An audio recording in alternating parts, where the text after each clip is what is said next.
the ears. I know you've mentioned that is something that you find very, you've mentioned previously to me one of the studies that was done in Sweden. Do you want to just tell us about that? We did a very simple study, and we asked people, we basically gave them a white sheet of paper and a pen, and asked them to put down all the symptoms they experienced. And to make a very long story short, it turned out that for most symptoms, they didn't differ from the average Swede.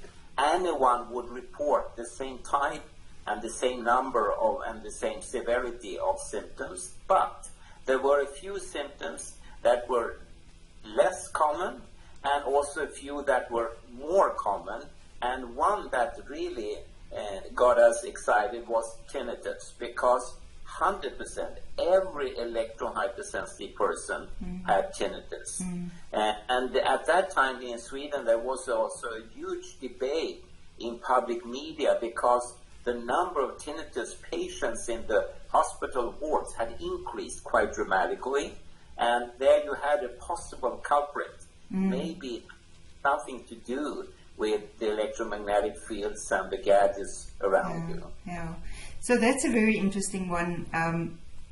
In the previous house we stayed in, we had dirty electricity. And as a result, I always heard sounds. And it was always like this dull white noise, almost sounding like an underground fan. And it just doesn't stop. So I couldn't sleep. I just hear this noise constantly. Yeah. And it was very interesting. The moment we started switching the power off and the lights off at the DB box, at the circuit breaker for the bedroom, immediately it was gone. And I could sleep through the night. And then we figured out it was to do with the wiring and that it was dirty electricity. And what worries me is I think there's a lot of people out there that hear these strange noises, and I hear about people like that, and they don't again make the connection. No, exactly, and that's definitely also a risk factor for any form of hearing deficit or loss. So one should be very cautious about it.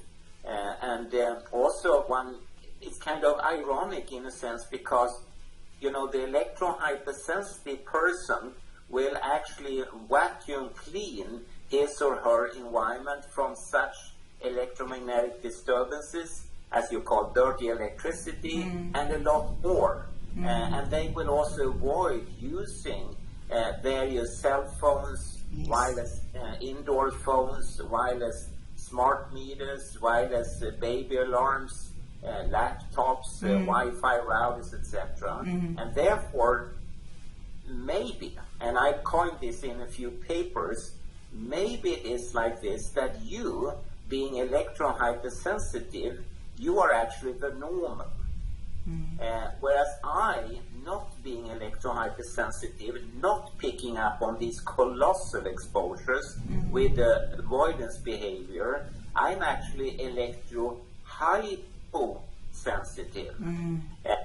And today we would call me normal and you electrohypersensitive. But maybe it's you that is normal, and if you were an animal picking up these and avoiding it, we would applaud you. We would say, fantastic, good, this is a very good example of an avoidance behavior, and we would write thick theses about it.